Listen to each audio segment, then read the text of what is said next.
I'm Rich Linder, the chairman, CEO, and founder of Xenter. Back in 2019, we had this concept of a completely different organizational structure.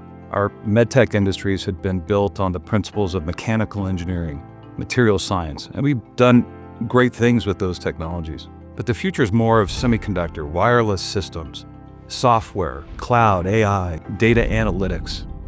So we needed a different company. We needed a TechMed company, not a med tech company.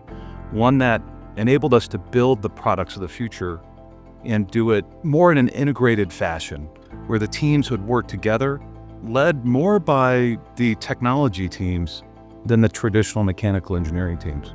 I think we've learned so much about how to do this in the last number of years. It's been quite impressive to watch the teams come together, work together. And I think the vision of products that the teams think about and envision is entirely different. They want to see wireless technologies.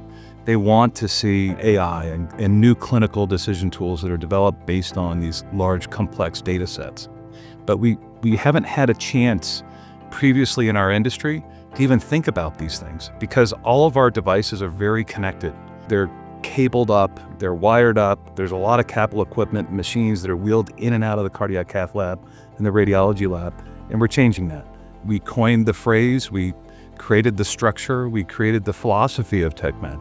And I think it's going to have a big impact on the types of products that we deliver to the market.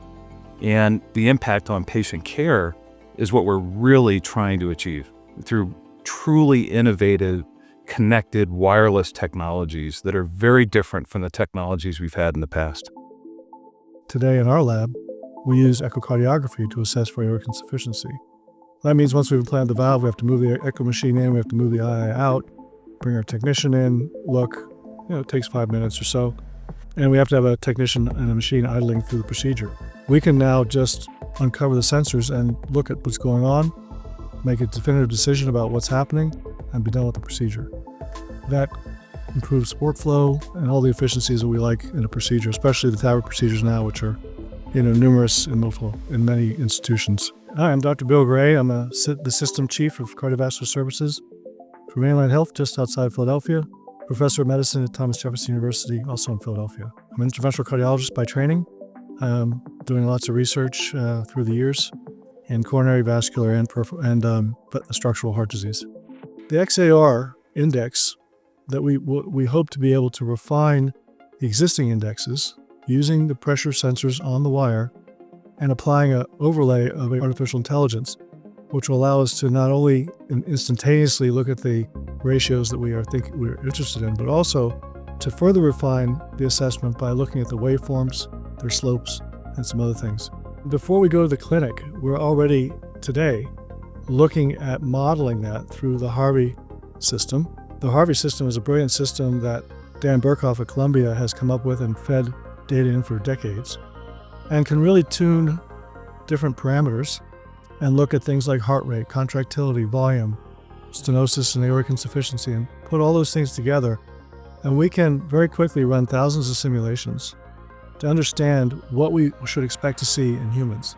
And we can actually populate an AI engine using the Harvey model that will then be validated in humans as well.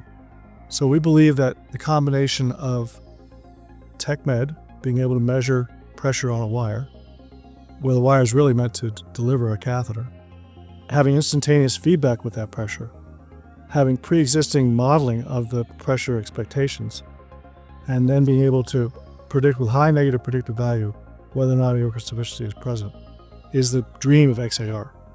So as a chief of cardiology and somebody who's been incredibly dedicated to data analysis, most of the time the goal of data analysis is to improve outcomes. And if you imagine outcomes as a bell curve, we have really good outcomes over here and really bad outcomes over here. And what we really want to do is narrow the curve and shift it toward the good outcomes. So less variability, better outcomes. Any technology that does that is a win. It's a dominant strategy.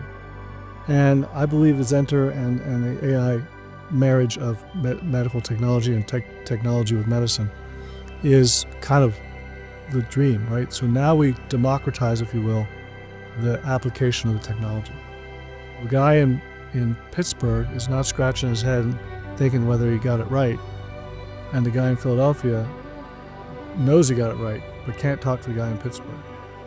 And now we have a ref, if you will, that takes all the accumulated knowledge and says, hey guys, you both got it right, okay? We've just narrowed the variability and we've moved it to the point, to the positive in terms of outcomes.